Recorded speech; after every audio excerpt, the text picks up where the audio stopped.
You're listening to MeSearch. I'm Crystal. And my name is Dustin. We're two friends taking space and making space for other Filipinos to share their stories and insights.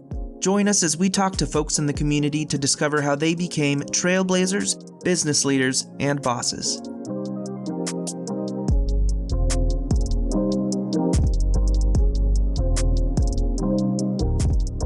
Hey, Crystal. Hey, Dustin. Hey, everybody. Hey, everybody. Hey, everybody. We had a successful launch. Oh, my goodness. Yes, How do you feel? I was telling Michael yesterday because he was asking me, how do you feel? And I couldn't really put my finger on it until the end of the day when we were about to go to sleep. I was like, it feels like my birthday. Aw. It feels like my birthday because it's just, it's a new chapter. Like it officially was like a new chapter of our life. Like we launched this thing that we've created and it's taking on a life of its own now. Yeah. Now that it's just like out there. Yeah. And for everybody who may not be friends with us already listening to this podcast, Crystal and I have known each other for quite a long time. And we've made other ventures into... Tell him, boo. Tell him. We've tried to make other money moves. We tried to sell wallets made out of duct tape at one point. Mm-hmm. That didn't get anywhere. No, I think we manufactured maybe a small batch of duct tape wallets, maybe over... We made them by hand. You were so much better at making them than I was, for sure. Yours are always like so clean and so crisp. And mine were kind of a little janky. No, they were fine. They were fine. I need to give myself a little bit more credit, okay? They were fine. Yes, they were perfectly fine. We didn't sell any anyway, so it doesn't matter what they look like. I think we just ran out of supplies and we were like, ooh, this is expensive. And we gave up. I think at the time we were, you and I would consider very creative people. Mm-hmm. And perhaps at the time we were just all about the creation and the art. Yeah. And the making, and we didn't have enough business savvy to actually like execute something that was valuable for other people. But now I feel like we put a lot of thought into this podcast. I'm also very proud of even just releasing the first 2 episodes because this was months of discussion and planning. Yeah. This is something that will exist beyond us. What friendship can do. What did you eat for your launch party? What didn't I eat? Since we can't have an actual party, we had to have remote and asynchronous food parties. One of the words of the year, asynchronous and also unprecedented. Ugh. It's like I have heard those 2 words used so much. Yeah. Anywho, so let's talk about the foods. We got some yummy desserts and drinks at Creme Caramel out here in Van Nuys. I believe they're Van Nuys. Or no. I'm sorry. No, they are in Sherman Oaks.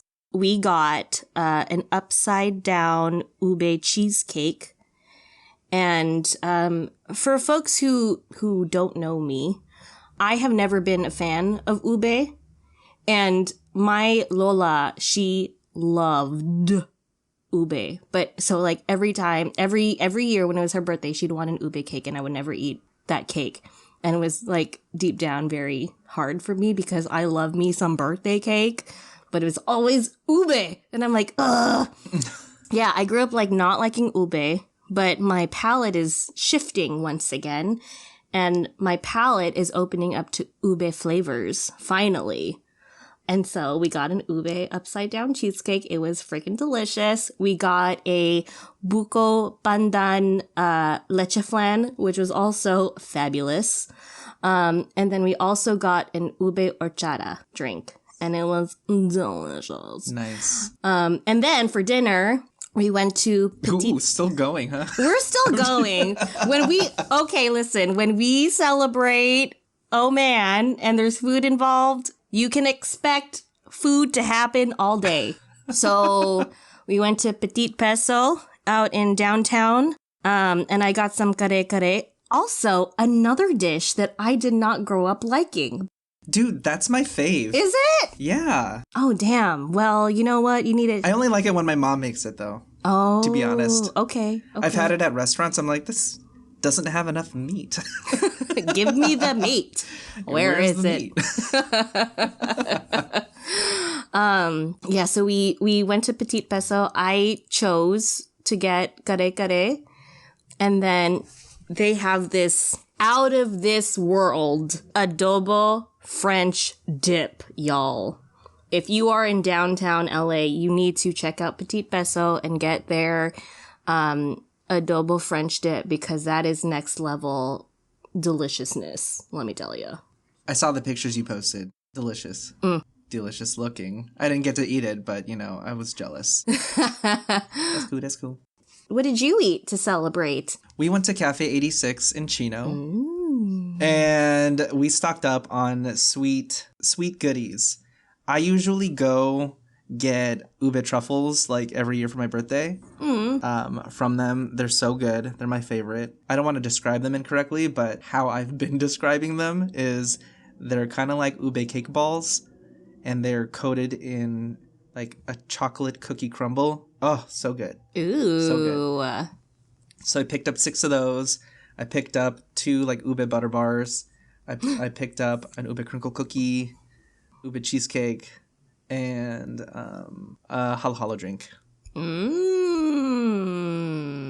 Yum. Yeah, I'm glad I stocked up because now I get something fun to eat every morning. Absolutely. How the morning should begin every morning. Yeah. Cool. Did you watch the VP debate? I caught like the last part of it. We did get to experience the fly moment. But that is the least of our worries because we have to talk about the substantial things and policies. But yeah, I definitely want to watch the entire debate after work today. We got to make sure to vote. Our lives truly depend on it right now. I am quite fearful because what we have right now, y'all, it is not working. And that's just my 2 cents, and that's just my perspective. You can disagree with me, but for me, I just feel like what's happening right now is troubling. Yeah. Yeah. What about you? Did you get to watch the debate? I watched pieces of it streaming. I also caught the fly debacle. I think politicians in general are just very skilled at evading questions. Oh my gosh. Wow. I tried to pay attention and I was like, you didn't answer the question. And I feel like that, granted that I feel like that happened on both sides, but I feel like yes, absolutely. I feel like one side didn't answer more questions than the other side. Yeah. No, I agree. Right. Politicians are very good at evading or dodging questions. Yeah. There's no such thing as a 100% perfect candidate or perfect ticket. Sure. I think the way that our system works right now is you just have to vote for the one that is in alignment with most of your values. Sure. Yeah. I think there are crappy things that everyone has done. If you're in office for that long, times have changed. Your opinions will change. Your actions will change. So, of course, there's going to be things that you've done that people disagree with. But what is the plan immediately for the future? And is that going to work based on what you value in this moment? Give it. Yeah. What's the blueprint? What steps are you going to take? We want to know. Because we can't just keep dreaming about how we can maybe have this perfect, place that we get to exist in. I'm tired of dreaming. I'm tired of hoping. So let's freaking make it happen. And that is also in part of how we participate in that conversation as well. So everyone, all hands on deck. All hands on deck. All hands on deck. Yeah. Give them to me. I'm done. Okay. So as you'll find out, we've got a guest who is very interested in the political process as well. Mm-hmm. Her name is Francesca Fernandez McKenzie, and she's an actor and a graduate of the Master's in Fine Arts Acting program at Yale School of Drama. And alongside other Yale School of Drama graduates, Francesca helped launch the Encompass Collective. And the Encompass Collective is a group dedicated to making acting lessons more accessible, particularly for folks who are Black, Indigenous, mixed, or persons of color. Let's get started. Woo!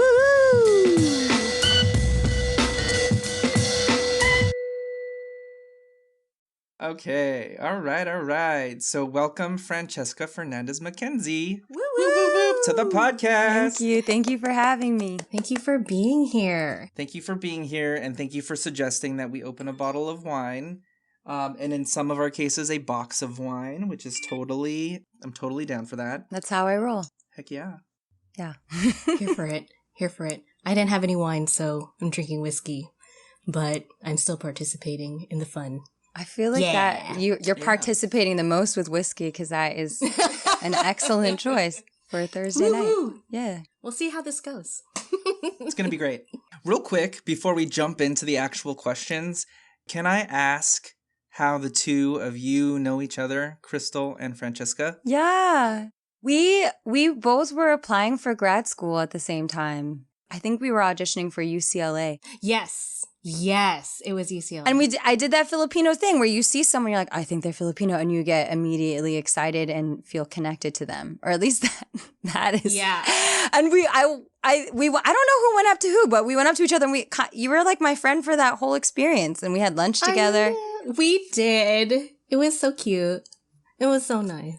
Well, it was just nice to feel like, oh, okay, you're Filipino, so you know, like what I'm going through. Like, let's hang out. Let's be together. Exactly. I just chose to go back to school for acting. I was like 2 years in, maybe 3 years in school, and I had just graduated from my undergrad finally, and I felt alone, I felt alone. I didn't know anyone else who was Filipino who was doing what we were doing. And then when I saw you, I was like, I need to talk to her because this is very isolating and I just need a friend. And we became friends. Yeah. And here we are. It felt very natural. And it's just funny because I don't think we've had a real conversation with each other, actually, like since that moment. And yet I still feel like you're my friend because of Instagram, because we followed each other and I just followed you the whole time we were both in school and after. And so I just feel like I know you. Isn't that weird? Yeah. I feel like we still need to catch up and talk about our experience of grad school. Yeah, absolutely. I feel like that's I feel like that's a big part of the work I'm doing now is from out of that. That was such an important part of my life, like a very shifting time. Ooh, yes. Grad school will break you sometimes. Yeah. On that note, tell us about the Encompass Collective. Yes. So the Encompass Collective, we are a group of teaching artists that were trained at the Yale School of Drama. And we are offering consultation, coaching, and acting courses all for Black, Indigenous, mixed people of color, and pay what you can. Actually, our first courses started in September, like the week of September 17th, 19th. And our classes are totally full, more full than we thought, because, we just use some social media. We honestly were like, what are the resources we have available to us right now? And let's utilize them. And just created an email, created a part out of my actor website. And then all our classes got filled. And we're continuing to get people to come in. And I think it's been exciting because the four of us are friends and collaborators, and we all went through the acting department MFA program, and we have had similar experiences and perspectives on what that was like and what it's like to be a person of color in the industry. And it feels nice that we're trying to create spaces that we wished we had when we were becoming artists and coming into our own as actors. And we wanted to create spaces like that for actors now. And it's nice to see that people want it, that people want the space. And the spaces have been truly beautiful and brave and inspiring and transformative and political. And it's just been a really wonderful experience. And I don't know what's going to come of it, but this is where we're at right now. And we're flowing, which is nice. That's so nice to hear that you have been able to create something that's accessible and meaningful for a lot of people of color that might not otherwise get the opportunity to do the stuff that you get to do, and to be creative in the way that you get to be creative. I want to take us back to that time that you made the decision, hey, this is something that the community needs, and I want to start the Encompass Collective with other folks in the community. How do you think being Filipino influenced that decision and that journey for you? Yeah, well, it's interesting because I feel like the Encompass Collective came out of a means for survival, like a Brecht play to a degree, where we are actors, we're freelance artists, unable to do the work that we've been trained to do and love, which is storytelling with our whole bodies and spirits. And then you get into this place with COVID where you're like, oh, I'm not essential.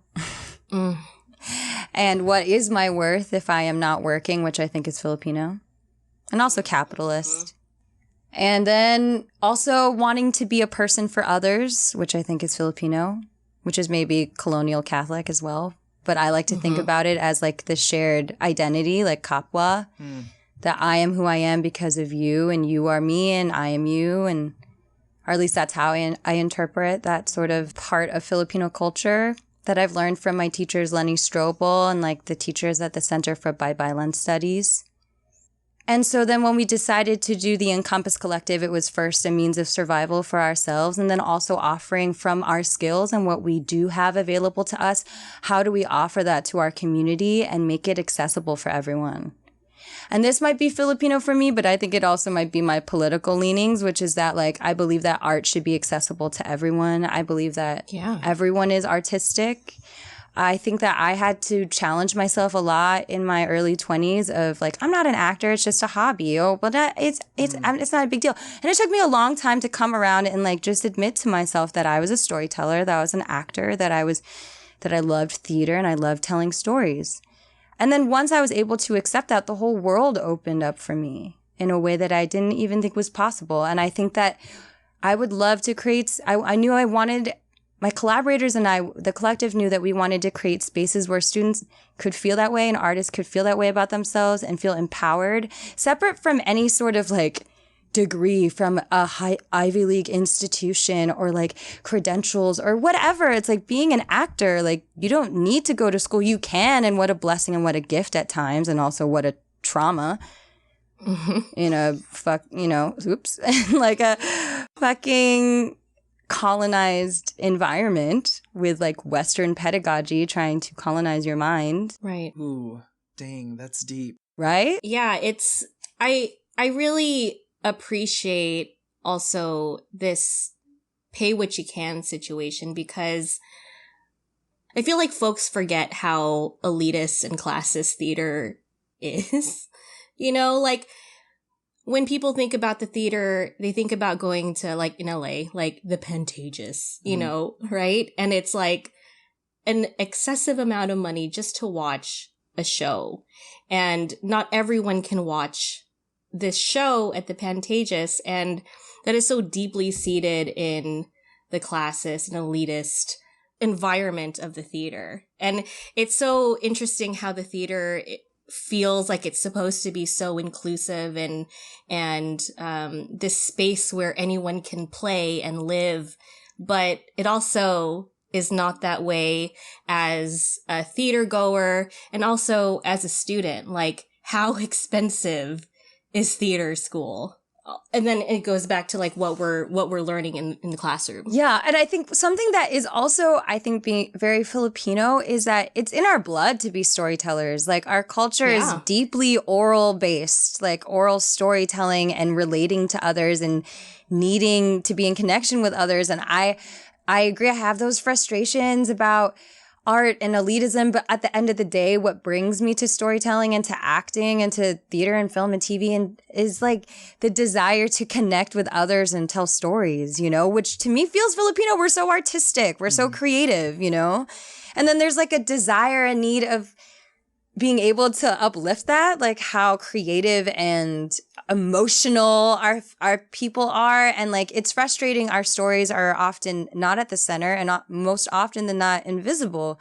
And it's fun to feel like I am an actor because this in itself is a revolutionary act. And the stories that the stories that we're telling and the things that are universal, but specific to our people, to being Filipino American, I think is really important and exciting, you know? Yeah. Let's tell those stories. Yeah. Absolutely. So you went to Yale.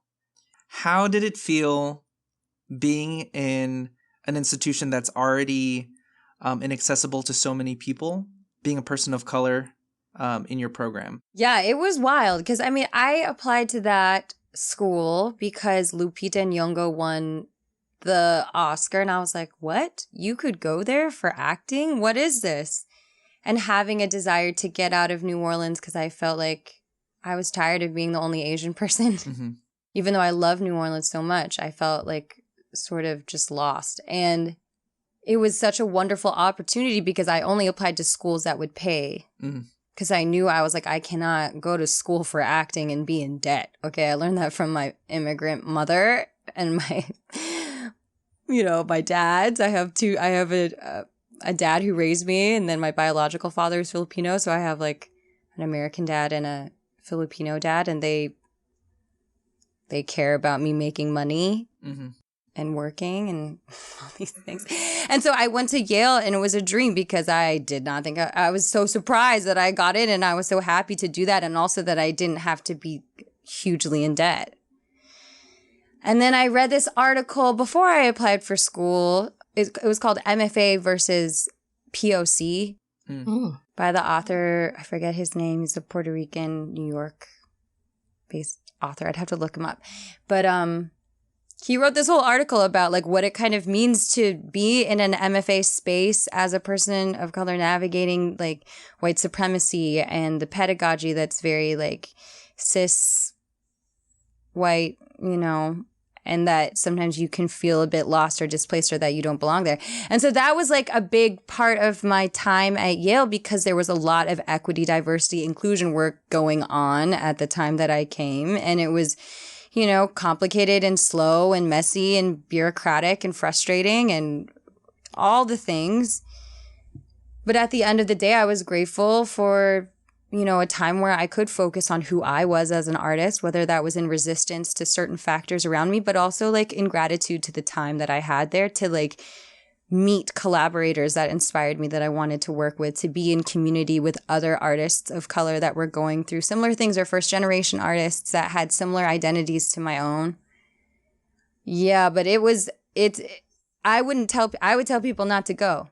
Maybe that's messed up because I did go and I would say it was a good experience, but like I think that you can get those things in many other ways as well. You can get those, you can become an experienced actor through experience. You know, you don't necessarily have to go to grad school, but if that is your path, then you can get a lot out of it. I just think it's like a lot of the pedagogy is old and needs to change and can be oppressive if you don't know how to, you know, protect yourself and your ancestors. Yeah, I feel like because it has been so white-centered for so long and folks are trying to figure it out,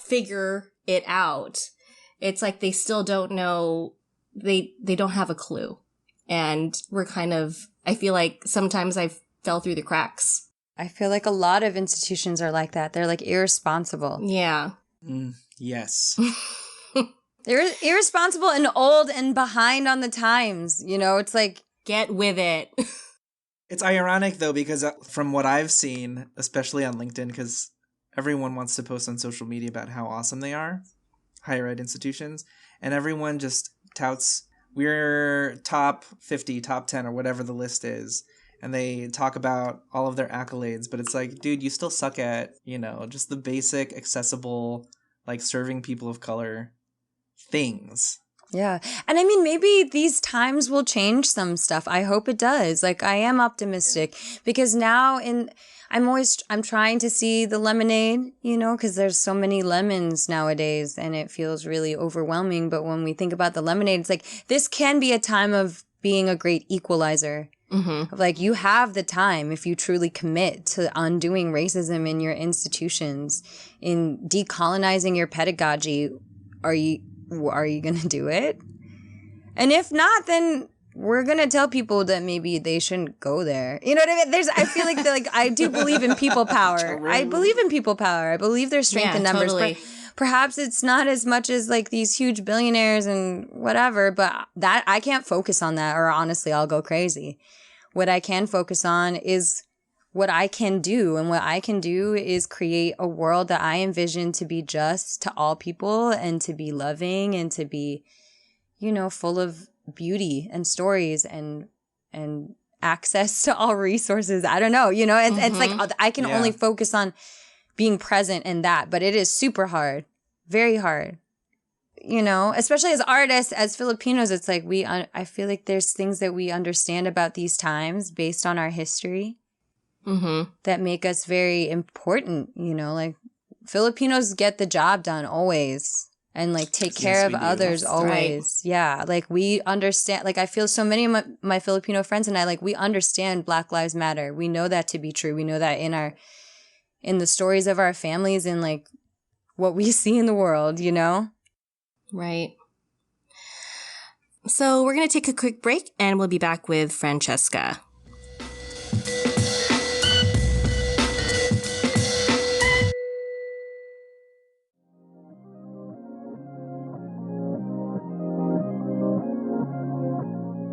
You're listening to MeSearch, a podcast featuring Phil-Am perspectives. We've interviewed some really inspirational people so far, and it's been such a gift to learn from folks in the community about what it is they do and what it is they experience as Filipinos. Let us know what you think. Rate us and leave a review wherever you listen to podcasts. Catch new episodes on the first and third Wednesday each month. Francesca, tell us a little bit about some of the challenges that you and your colleagues have faced with getting Encompass Collective off the ground. I mean, there is a level of like, I was teaching before grad school, but I haven't really taught like this since. So wanting to make sure that I'm being a good teacher, like wanting to make sure I hold the space so that people feel safe and they feel brave and that they can be spontaneous and they can try things and experiment. And, we know, Crystal and I, we were talking about, sometimes teachers can be hella traumatizing. They can sometimes say the thing that stays in your head for years and years. And I just would hate that. I just want to be a teacher who is able to help artists grow into who they are and not, to help them grow into how they're special and that their specific story is important to tell.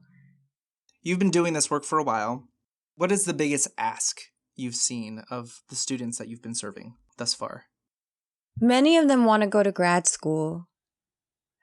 And sometimes some of them kind of take it as like, oh, the golden ticket. Like if I go to grad school, then everything's going to be set. And I think it's important for them to know, like, it just means it's an opportunity to take space to like know yourself as an actor and train. But that doesn't necessarily mean that everything's set. Like you're still going to have to hustle. That's just the beginning. Yeah. You're in the gym. Okay. You got to go into the Coliseum. And I think it's important something that comes up for me that I think is important for the students to understand. It's like, we have to be resourceful to understand the system as it is and not as like an indication of our self-worth or value, and making sure that we take care of ourselves and our artists that are separate from like the industry and capitalism and like putting a money value on our bodies, or our brand. and making sure that the artist is like being strengthened and taken care of, you know? It's important to be a savvy business person. Don't get me wrong. I think it's important to be strategic and resourceful and to understand, to read a room, to understand like social identity. I think all of that's really important, but I also think it's important to take care of the artist child, you know? Yeah, it's in this industry, it's so hard to feel like you're enough. Yeah. Especially as a Filipino woman, it's like, where do I even belong? Where have I seen myself? Oh, wait, I haven't. So, like, what the fuck am I doing here? You know? Yeah. But so I've been going where I do feel seen. That's great. Like the underlying thing, right, is to be seen. And it's like, how can I don't know, maybe fuck the industry then. You know, sometimes it is like, you know, it's, I understand that sentiment for sure. And I think that's partially why I continue to, and it's like a struggle too for me. It's like, but going up and down of like, what is my worth? Because my worth isn't about like this audition or this person's perception of me, you know, or people that look like me. The struggle. But it does feel good to like find where the other things are. Like, look at your podcast, like look at the other things. There's like so many things that do give me life on a daily basis. And that does feed my work, you know, that feeds my art, you know? Yes. Yeah. It's interesting though, because my observation has been that especially in creative spaces or any space really that is dominated by white people or the dominant culture, for everybody else who's trying to make it, they have to create those spaces for them. And that's exactly what Crystal and I are trying to do with this podcast. We want to be in there and take up space. And I feel like you've had to do that, obviously, with Encompass Collective.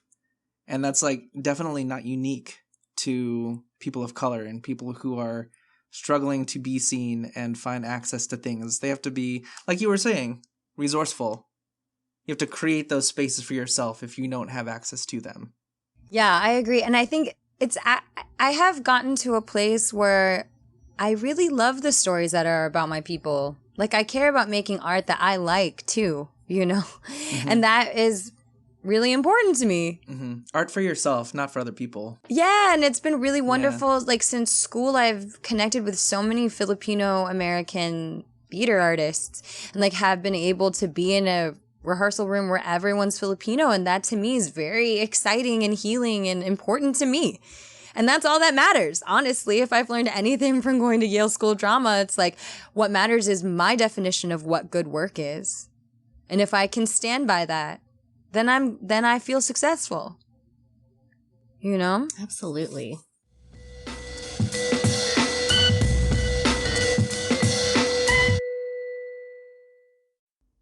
You are a leader in the acting world. And I don't feel that way at all. It's so funny. This is like the imposter syndrome. Like, what? But you are a light in the acting world. You are a light to people of color, especially the Filipino community right now. Like, just, it's so nice to hear what you're doing, especially coming from like when we met. It's like, what has happened? All the amazing. So what's one thing you're most proud of? And I will call you a leader in the acting world because you absolutely are. What is one thing you're most proud of as a leader in the acting world? It's so funny. Sorry if my mom turned the AC on, so if you hear it, I apologize. That's what's happening. So I was like muting myself. I hope it's not so bad. It's so funny to be like, leader, I feel like a loser right now. You know, it's like global pandemic, dictator, maybe, dictator light, white men running the country all the time. It's like, it's so fun. It's just nice to hear other people's perspective. This is why like humans are social creatures and it's important to talk to other people. It's nice to hear you say I'm a leader. I'm like, what? Thank you. To me, a leader, I think, is somebody who opens the door for other people and uplifts other people who might not otherwise have the same opportunities as people in power. And I feel like the work that you're doing as an actress telling stories that are not stories that people hear in mainstream media, and you as an educator giving opportunities for young actors and actresses and people who want to learn more about storytelling in general, like that in itself is you practicing leadership, because now you're opening up opportunities for other people. Thank you. Yeah, that's true. Yeah. I don't know, man. I feel like it's funny because I'm like, I am here because of others is how I feel. You know, I am here. Yes, I have my mind, I have my spirit, I have my heart, but like they have all been informed by my experiences and the people that I am in relation to and the ones that I have come across, like you, Crystal, and just everyone. It's like we are in this together. It feels. Mm-hmm. Yeah. I have people that we're in it together, and it's interesting because now it's cool to see who's coming out of the woodwork that are friends or people I've known from long ago and being like, I'm seeing what you're doing and I think it's important and I want to connect, because this is how I want to connect with people, especially in these times. Like, how do we make the world we wish to see? How do we say, yes, we do see that we have a racist president who cannot say that white supremacy is wrong. We are dealing with like the systemic murder of Black people in this country over and over again. And it's amazing and beautiful that a majority of America does see this truth, because for a long time it feels like people don't see it. But now it's like, it's all out in the open, folks. You gotta pick or choose, because it's gonna be very clear, okay? Like, history is upon us right now. And I guess in terms of being a leader in the acting world, that's what I'm doing. I'm like, I know what side of history I am on. I know what kind of world I envision for our future, for our children, for our descendants. And let's make that happen in a loving, fun way. In a pleasurable, revolutionary way. And that's a very Filipino thing too. You know, it's like the more that we learn about our Filipino history, how much revolution is in our blood. How much resisting imperialism, colonialization, like that is in our blood. And we continue to forgive, and we continue to heal, and we continue to hold space for others. That is strength. That is absolutely strength. And I think slowly, I feel like I'm still waiting for some folks in our community to realize how revolutionary we are in our blood, as you say. Like, we fought, right? We fought. We have been. We still fight. We are still fighting Duterte now with the junk terror bill. You know, and this is it's a part of our identity. It's our culture. You know, it's like they try to keep that history away from us, but once we do begin like a path of decolonization, like it's undeniable. You can't go back. Like you can't unsee, you can't unread, you can't unfeel the oppression that our ancestors had to go through. And we're still fighting their fight. We are still fighting their fight. And for folks who have not maybe discovered the idea of decolonizing our minds, I hope you open up a book or talk to us, because we need to keep finding community and strengthening our community. We need everyone on deck, you know, we really do. And a lot of it has to be coming to terms with so much of our history so that we can be the leaders that our ancestors have been hoping and wanting, I feel still wanting us to be. We must. What else is there to do?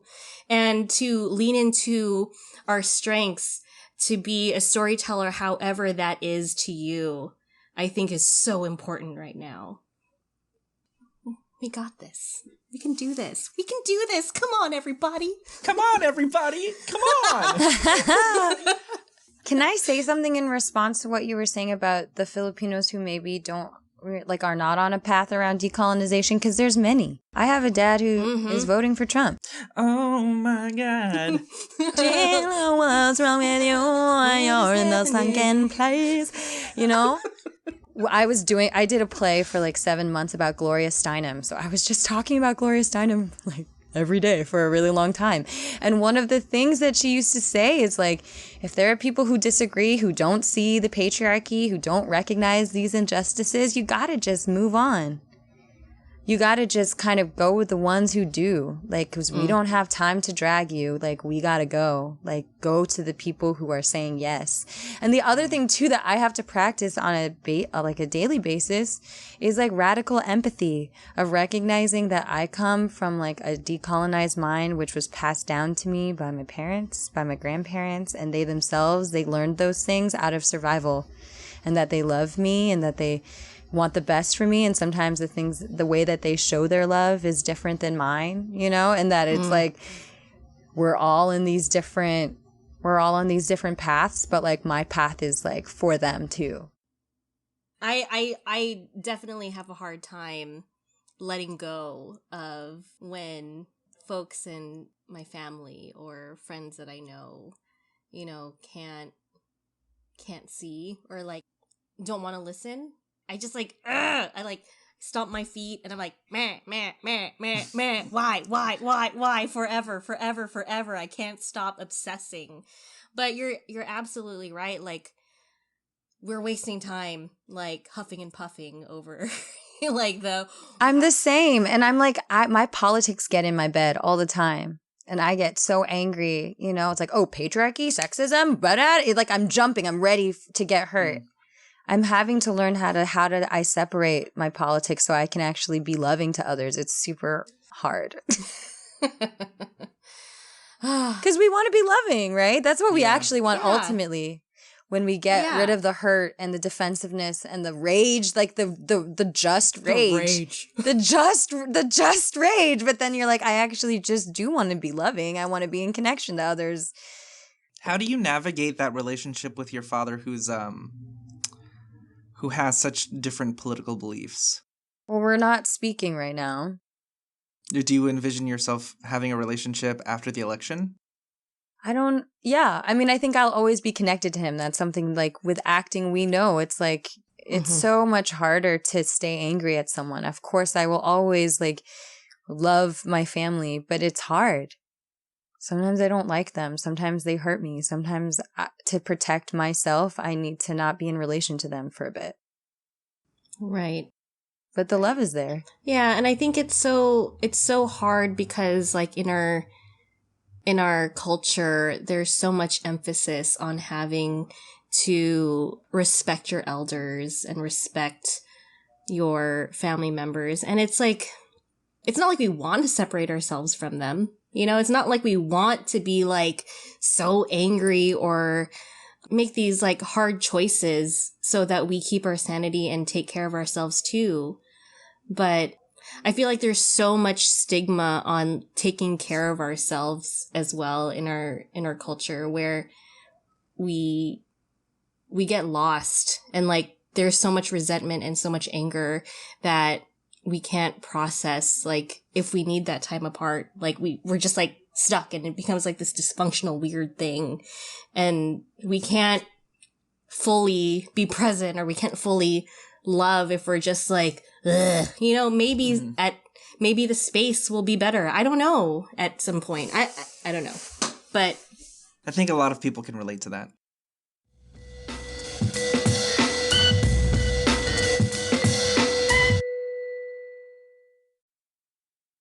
Francesca, can you reflect back on that moment that you decided, hey, I want to be an actress? And you told yourself, yes, this is who I am. In my soul, I am a storyteller. Let me begin this journey of actually pursuing this wholeheartedly. What might you say to your younger self in that moment, knowing all of what you know? There's enough room at the table for you. So get out of your own way. Is anyone else crying out there? That's how I feel.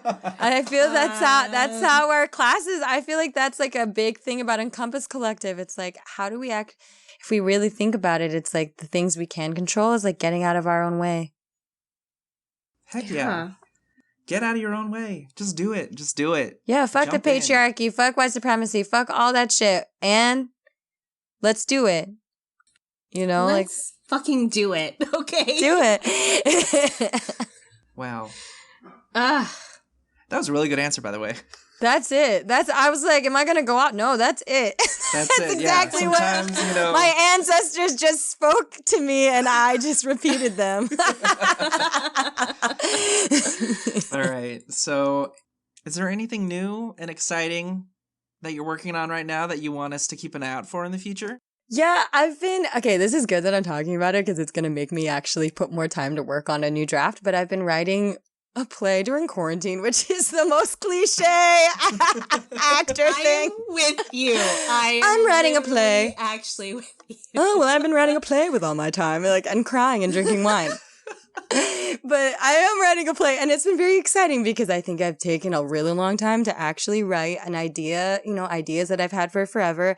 And it's been the lemonade, the silver lining of quarantine for me has been the time, because I was hustling, running around New York City, doing 3 different jobs, living in the Bronx, like loving the actor hustle, loving it. But then after getting furloughed and like quarantine and not being able to do that and just being in my apartment, I was like, do I like myself? Do I like the person I'm around? And also, let's take care of that. And then look at all this time I have to do all the things I really want to do as an actor, as an artist, and being able to do that. And so I wrote this play, and it's like a generational play that has been in my mind. And this is the crazy story, is that it's about like the first act is set right before the end of the Duterte, the first act is at the end of the Marcos regime. So it's like 1960, it's 86.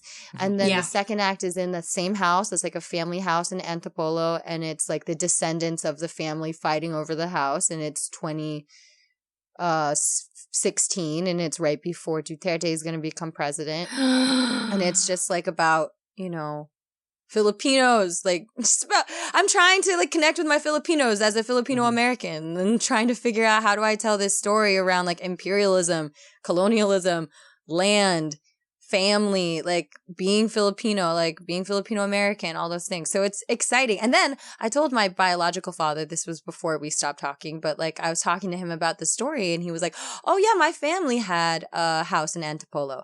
And I knew this part, which is that his family, they were the accountants for the Marcos regime. And it's always weird to hear him talk about the Marcos administration. And I'm like, the Marcos dictatorship, you mean? And the play is about a family, and the patriarch is also the accountant for the Marcos regime. So I told him, I didn't tell him that, but I told him about, what the play was about. And he was like, oh yeah, actually my uncle, who was the one who ran the accounting firm, his sons fought over their house in Antipolo, and the sons' names were the same as the characters in my play. And he had never told me their names before. And I was like, are you kidding me? He's like, yeah, I think their names were Antonio and Gabriel. And I was like, those are literally the names of the brothers in my play. No way. Yeah, so that's some like crazy ass shit. I was like, okay, I gotta finish this play. If that isn't a sign. Yeah, speak truth into existence. Yeah, the universe is saying, write this shit. Write this play, write it. That's what I feel like that's gonna be my quarantine piece of art. It's my play. I love it. I love it. Yes.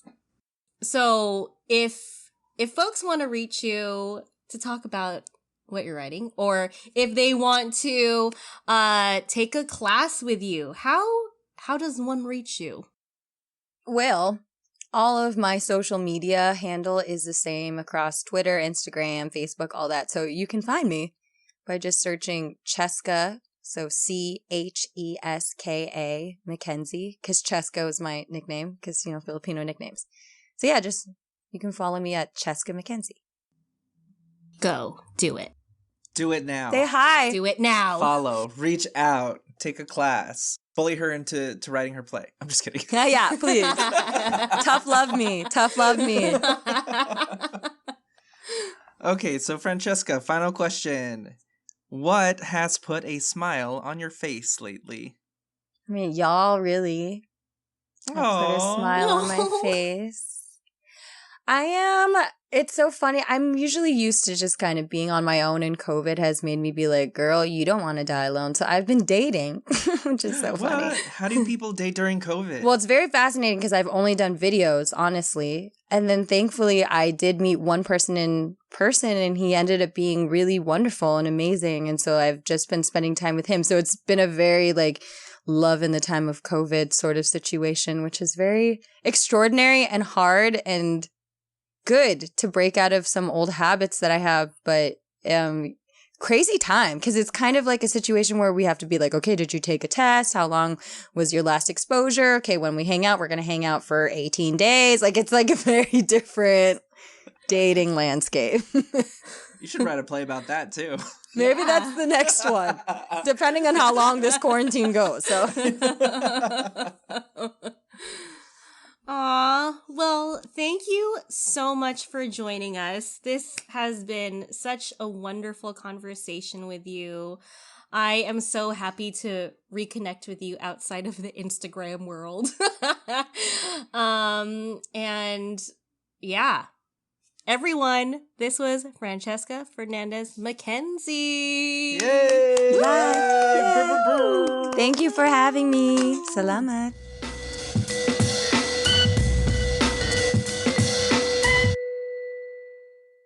That was a really, really good conversation. Wasn't it? And I feel like I have learned a lot from Francesca and her experiences with acting and making acting accessible in Ivy League institutions and all of that. Mm-hmm. And I think one thing that you and I have talked about a lot, Crystal, is that representation is so important. How we define representation, I think, is a deeper conversation. What are your thoughts on how Asians and Filipinos are represented? Representation matters. Absolutely. But when I assume there is a Filipino person who is playing a character on TV, more than likely their character is not specifically Filipino. They are just generally Asian. Mm. And that, to me, is problematic. It's so great to see Filipino faces on screen, 100%. But are their characters being told through a Filipino lens? Most likely not. That's where we fall through the cracks when it comes to representation. Right. We can talk about representation and how it matters all day and how we're excited that representation is happening, but it's, we need to think a little bit more deeply about how we actually do it. I think that kind of goes with how she talked about how there is room at the table for us, but we have to demand it. Yeah. I love that Francesca was so passionate about her political beliefs, even though she completely disagreed with a lot of what her father believes politically. She defaults to love in the end, because as human beings, we just want to love and be kind. But right now, it's just a really weird time in 2020. It's an election year, and there's a lot of things that have manifested itself because of, colonial mindset and white supremacy. And that's just a huge conversation these days, and I'm glad that she brought that up. What are your thoughts about how colonial mindset has manifested itself through the political system or through other institutions? Colonized mindset is something that we don't think about because we don't look at our history too often. But history is written by the victor, right? I can't recall learning about the Filipino-American War in depth growing up, right? I love how Francesca said that being revolutionary is in our blood. But now when I see our community be silent and put their heads down, that is colonized mindset at its best. Mm-hmm.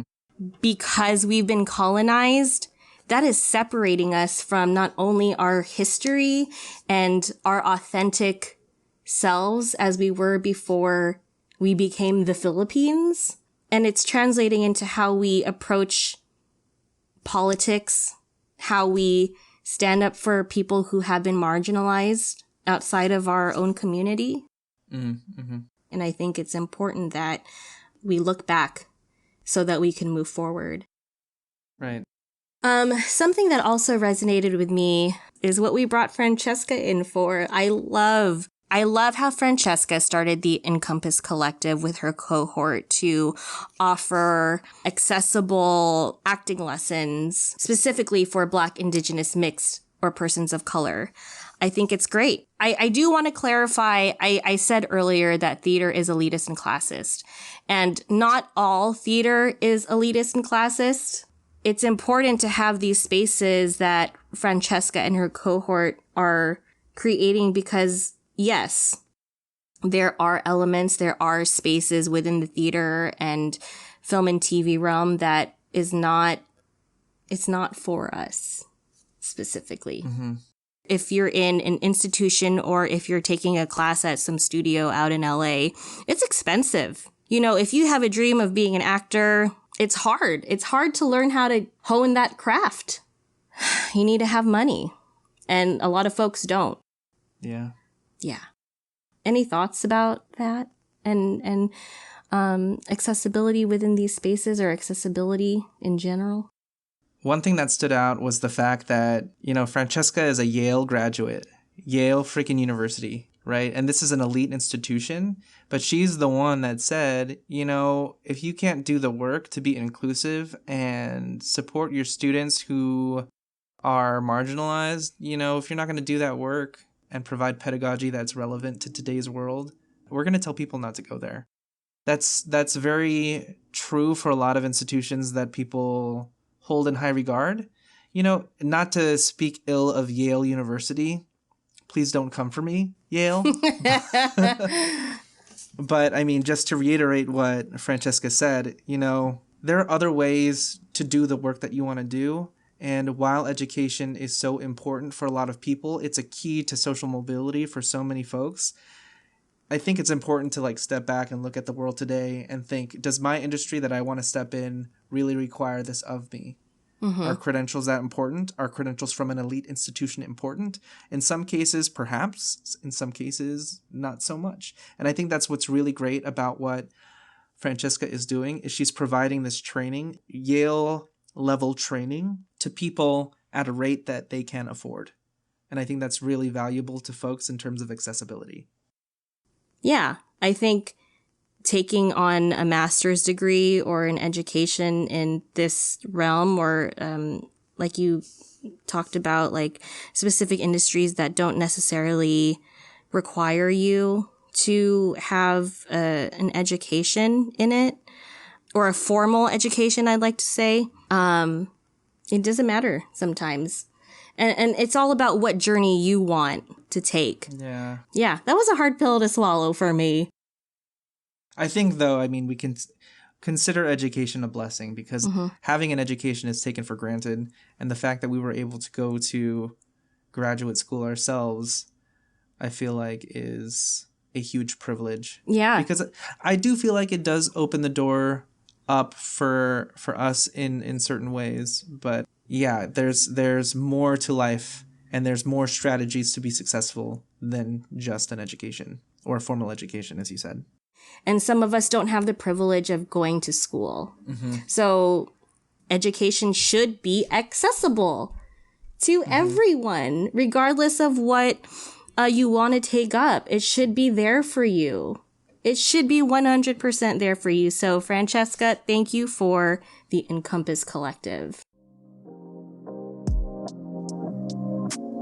Make sure to subscribe to MeSearch wherever you listen to podcasts.